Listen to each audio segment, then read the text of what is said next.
యెహోవా ఆత్మ అంటే ఎవరి మీదకి వచ్చిందంటే ఏజ్కేలు మీదకి వచ్చిందంటండి. హస్తం రాగానే లోబడిపోయాడు ఏజ్కేలు. ఆ మహిమ తాకగానే లోబడిపోయాడు. ఆ ఆత్మ అంట ఎజ్జికేలులోనికి వెళ్ళిందంట. ఎజ్జికేలు మీదకి వచ్చిందంట. ఆ ఎజ్జికేలునంట ఆత్మ ఎక్కడ తీసుకెళ్ళిందో తెలుసా? ఎండిన ఎముకల లోయలోకి తీసుకెళ్ళింది. ఎందుకో తెలుసా? ఆ ఎండిపోయిన ఎముకల లోయలో ఇటు అటు తిప్పింది.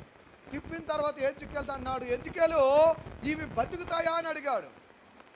అప్పుడు ఎజ్జికేలు అంటాడు, "ప్రభువగు యెహోవాది నీకే తెలియను" అంటే, "నువ్వు ప్రవచనం ఎత్తి ఆత్మచేత నింపబడి ఇవి బతుకునుగాక అని చెప్పు, బతికిపోతాయి" అన్నాడు. అంతే. దేవునికి స్తోత్రం.